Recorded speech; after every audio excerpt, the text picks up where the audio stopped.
আসসালামু আলাইকুম। আপনারা দেখছে আবু হুজাইফা দি ইসলামিক চ্যানেল। অনুগ্রহ করে লাইক করুন, শেয়ার করুন এবং চ্যানেলটি সাবস্ক্রাইব। ঠিক আছে, চলুন সরাসরি মূল আলোচনায় প্রবেশ করি। আজকের এই বিশ্লেষণে আমরা ইতিহাসের এমন একটি প্রাচীন ও গুরুত্বপূর্ণ দলিলের গভীরে যাব, যা দেখলে সত্যি অবাক হতে হয় যে হাজার বছর আগের অমূল্য জ্ঞান ঠিক কিভাবে সংরক্ষণ করা হয়েছিল।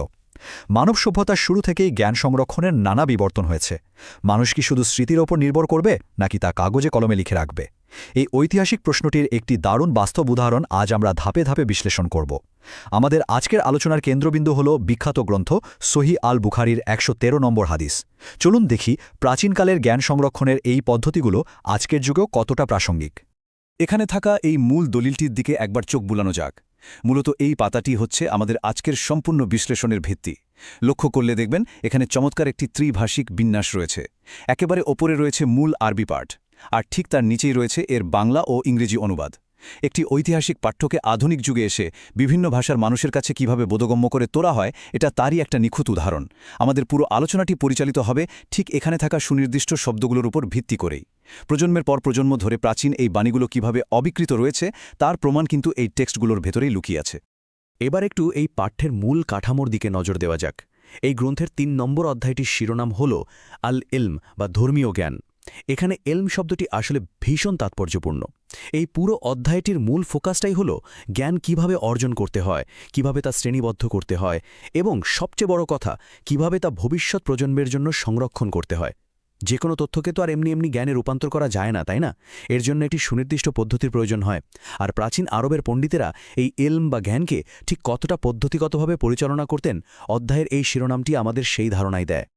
এখন যে বিষয়টা আসলেই খুব চমকপ্রদ, তা হল বর্ণনাকারী নিজের সম্পর্কে একেবারে অকপট স্বীকারোক্তি।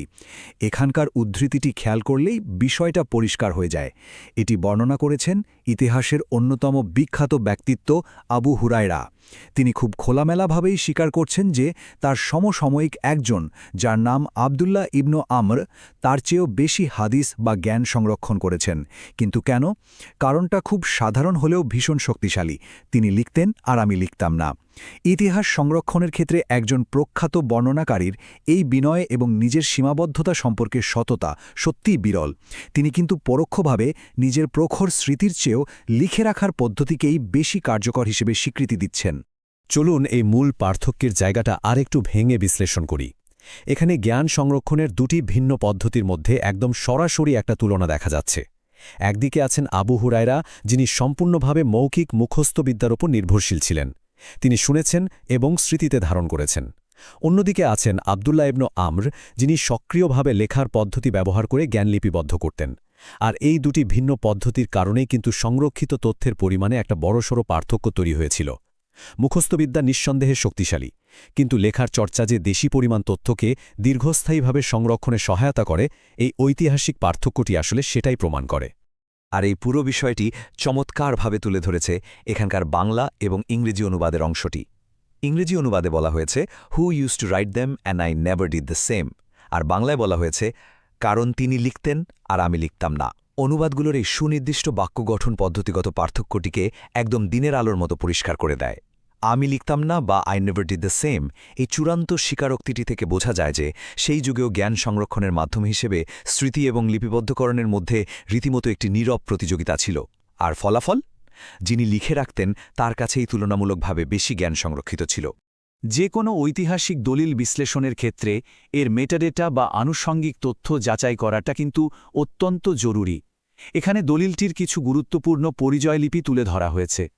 এর নম্বর হল ১১৩ এবং এটি ৩৯ নম্বর পরিচ্ছেদের অন্তর্ভুক্ত, যার সুস্পষ্ট শিরোনামই হল ইলম লিপিবদ্ধ করা বা দ্য রাইটিং অফ নলেজ।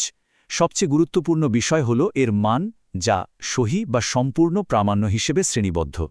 তাওহিদ পাবলিকেশন কর্তৃক প্রকাশিত এই দলিলটির মেটাডেটা নিশ্চিত করে যে আমরা যে ঐতিহাসিক পাঠ্যটি নিয়ে আলোচনা করছি তা বহু শতাব্দী ধরে কঠোর যাচাই বাছাইয়ের পরিক্রমা পার হয়ে তবে আমাদের হাতে পৌঁছেছে। এটি নিছক কোনো গল্প নয়, বরং কঠোরভাবে যাচাইকৃত একটি ঐতিহাসিক রেকর্ড। ইতিহাস কিভাবে আধুনিকতার সাথে মিশে যায় তা দেখলে সত্যি অবাক হতে হয়। এতক্ষণ আমরা হাজার বছর আগের জ্ঞান সংরক্ষণের পদ্ধতি নিয়ে আলোচনা করছিলাম, তাই না? আর এখন সেই একই ঐতিহাসিক বিতর্কটি স্থান পেয়েছে একটি আধুনিক ডিজিটাল আর্কাইভে। প্রাচীন যুগের সেই হাতে লেখা পাণ্ডুলিপি বা মানুষের স্মৃতিতে থাকা তথ্যগুলো আজ ইন্টারনেট এবং ডিজিটাল সার্ভারে সংরক্ষিত হচ্ছে। যে লিখে রাখা নিয়ে সে যুগে এত আলোচনা ছিল তা আজ বিবর্তিত হয়ে ডিজিটাল ডেটাবেসে রূপ নিয়েছে। এটি প্রমাণ করে যে জ্ঞান সংরক্ষণের মাধ্যম বদলালেও তার সংরক্ষণ করার মানুষের যে চিরন্তন আকাঙ্ক্ষা তা আজও একেবারেই অপরিবর্তিত রয়ে গেছে। আমরা আমাদের এই ব্যাখ্যামূলক আলোচনার একেবারে শেষ পর্যায়ে চলে এসেছি।